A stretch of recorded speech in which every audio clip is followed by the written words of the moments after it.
नमस्कार,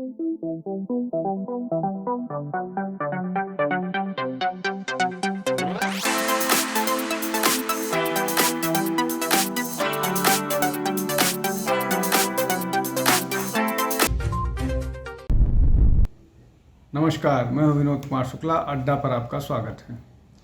लोकसभा चुनाव में मिली हार के बाद एक बड़ा डेवलपमेंट जो भाजपा या संघ परिवार में हुआ है वो ये कि राष्ट्रीय स्वयंसेवक संघ न केवल उनकी फिर से सुनी जाने लगी है, बल्कि वो एक बार फिर सक्रिय होकर के मजबूती के साथ लग गए हैं। ये सारी चीज़ें महत्वपूर्ण इसलिए भी हैं कि एक के बाद एक अब विधानसभा के चुनाव होने हैं। 2 विधानसभा के चुनाव घोषित हो चुके हैं, जम्मू कश्मीर और हरियाणा का, महाराष्ट्र का, उसके बाद है झारखंड साथ साथ होगा, उसके बाद दिल्ली के चुनाव होने हैं। एक के बाद एक लगातार चुनाव होने हैं। तो अगर उस दृष्टि से देखें तो ये एक महत्वपूर्ण बात है। इस महत्वपूर्ण बात में एक और चीज़ है कि अब संघ अपने आप को एसर्ट भी करने लगी है और संघ की बात सुनी भी जा रही है। पहले एसर्ट भी करती थी तो कई बार उसको नज़रअंदाज किया जाता है, और इसी दृष्टि से ऐसा कहा जा रहा है कि 2 चीज़ें होंगी। एक तो ये कि महाराष्ट्र के मुख्यमंत्री पद के लिए आरएसएस की जो मतलब मुख्यमंत्री पद की अगर कोई दावेदारी होगी या कोई नेता बनेगा तो उस पर संघ की सुनी जाएगी। और इसके अलावा बाकी और सारे उसमें भी संघ की से होगी। उसका प्रमुख उदाहरण ये है कि जम्मू और कश्मीर में राम माधव को नियुक्त किया गया है, जबकि उनको वहाँ से पदमुक्त करके संघ में वापस भेज दिया गया था। अब जिस तरह से महाराष्ट्र के चुनाव होने हैं हरियाणा और जम्मू कश्मीर के बाद, महाराष्ट्र और झारखंड के, उसमें एक तो संघ की बड़ी भूमिका होने वाली है। संघ अपने 2 बड़े नेताओं को बेहतर प्लेस करने के प्रयास में लगा हुआ है। पहला तो ये कि वो इस बारे में प्रयासरत है कि या तो देवेंद्र फडणवीस को या शिवराज सिंह चौहान को राष्ट्रीय अध्यक्ष बनाया जाए। दूसरा, वो इस प्रयास में है कि नितिन गडकरी को इस बार महाराष्ट्र का मुख्यमंत्री पद का कैंडिडेट बनाया जाए और मुख्यमंत्री पद के लिए नितिन गडकरी की दावेदारी वहाँ पर मजबूत रहे। अब नितिन गडकरी हमेशा से आरएसएस के ब्लू आइड बॉय रहे हैं। उन्होंने मतलब आरएसएस का उनके प्रति लगाव के अलावा वो डिलीवर करने वाले मंत्री रहे हैं। मोदी सरकार के 10 साल के टेन्योर में वो एक सफलतम मंत्रियों में से एक रहे हैं। तो जब महाराष्ट्र में नितिन गडकरी की बात आती है तो हालांकि देवेंद्र फडणवीस से किसी संघ को कोई ऑब्जेक्शन नहीं है। अगर सहमति बनती है तो देवेंद्र फडणवीस भी विचार में रहेंगे, लेकिन नितिन गडकरी को ले आना इसलिए संघ चाहती है। एक तो वो बहुत एसिमिलेट करके चलने वाले नेता हैं, वो सबको साथ लेके चलते हैं और उनकी स्वीकृति हर तरफ है। उनकी शिवसेना के पुराने शिवसेना के साथ भी स्वीकृति है, जिसके लिए बीजेपी लगातार कोशिश कर रही है कि वो जो शिवसेना उद्धव ठाकरे है, उद्धव बाला साहब ठाकरे, वो इनके साथ मर्ज हो जाए। तो इसलिए उन परिस्थितियों को देखते हुए नितिन गडकरी एक बेहतर चॉइस है। नितिन गडकरी की दूसरी जो सबसे महत्वपूर्ण बात है कि वो संघ के नज़दीकी हैं, संघ के वो हैं, प्लस उनकी एक्सेप्टेबिलिटी भी जनता के प्रति अब ज़्यादा दिख रही है।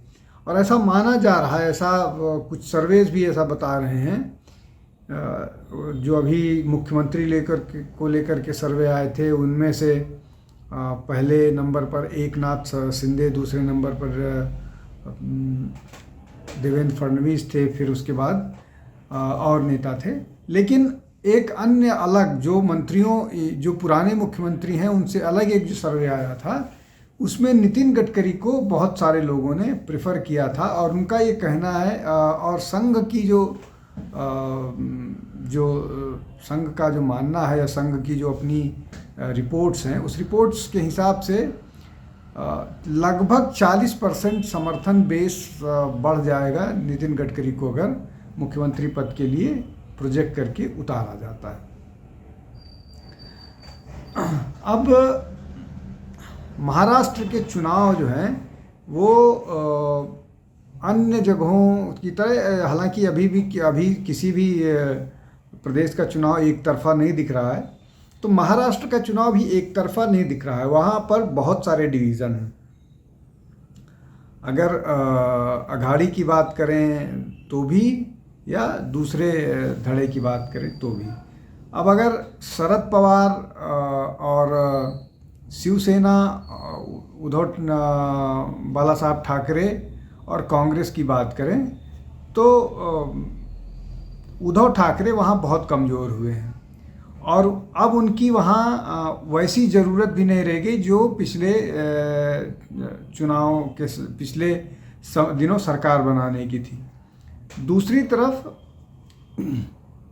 जो भाजपा, शिवसेना और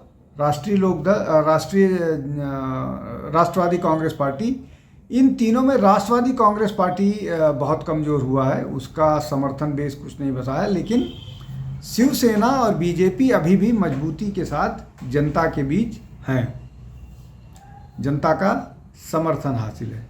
और ये जो मराठा आरक्षण वाला आंदोलन चुनाव के पहले खड़ा किया गया था, वो आंदोलन भी अब उतना मजबूत नहीं रहा कि वो बीजेपी को बहुत ज़्यादा डैमेज करने की स्थिति में हो, और अभी भी जो है वो ऐसी स्थिति नहीं है, और बीजेपी अभी भी सिंगल लार्जेस्ट पार्टी के तौर पर उभरने की बातें या ऐसा लोगों से बात करने पर स्पष्ट नज़र आता है। तो अगर ऐसी स्थिति बनती है जहां पर बीजेपी एक बार फिर इम्प्रूव करती हुई जा रही है, और लोग तो बीजेपी को 95 से 105 सीट तक अभी भी दे रहे हैं, जो अभी प्री पोल चुनाव घोषित होने से पहले जो सर्वे आ रहे थे उसमें बीजेपी सिंगल लार्जेस्ट पार्टी के तौर पर 95 के आसपास सीट जीत सकने की बात है। अगर उन परिस्थितियों में नितिन गडकरी का महाराष्ट्र की राजनीति में पदार्पण होता है तो बीजेपी को ताकत मिलेगी, बीजेपी को बहुत ताकत मिलेगी। और जिस तरह से संघ उसमें लगा हुआ है कि किसी तरह से देवेंद्र फडणवीस को राष्ट्रीय अध्यक्ष बनाया जाए या राष्ट्रीय अध्यक्ष पद के लिए लिया जाए, उन परिस्थितियों में नितिन गडकरी का प्रदेश की राजनीति में मजबूती के साथ काम करना आगे के चुनावी समीकरणों के हिसाब से बेहतर होने जा रहा है और हो सकता है। लेकिन आखिरी निर्णय चुनाव घोषणा के कुछ दिन पहले होंगे या हो सकता है बाद में लिया जाए। लेकिन ये अंदर खाने इस तरह की सुगबुगाहट होने लगी है कि नितिन गडकरी भी प्रदेश की राजनीति में जा सकते हैं। अब इसमें महत्वपूर्ण बात यह है कि देवेंद्र फडणवीस भी नागपुर से हैं और नितिन गडकरी भी नागपुर से हैं, जिसको विदर्भ रीजन कहा जाता है। तो अब क्या निर्णय होता है, संघ कितना चला पाती है और क्या चला पाती है, ये तो आने वाले समय में बताएगा। और दूसरी तरफ देवेंद्र फडणवीस के एक बहुत नज़दीकी विवेक कोले ने शरद पवार से भी मुलाकात की। तो इस तरह के बहुत सारे और डेवलपमेंट्स नज़र आएंगे, हमारी उन पर नज़र होगी। आज के लिए बस इतना ही। बहुत बहुत धन्यवाद। नमस्कार। हमारे चैनल आई ऑफ ट्रुथ को सब्सक्राइब कीजिए YouTube पर इसे फॉलो कीजिए फेसबुक पर, इंस्टाग्राम पर, ट्विटर पर और कू पर। हमारे चैनल के बारे में फीडबैक देने के लिए हमें मेल कीजिए ioftruth.6@gmail.com पर।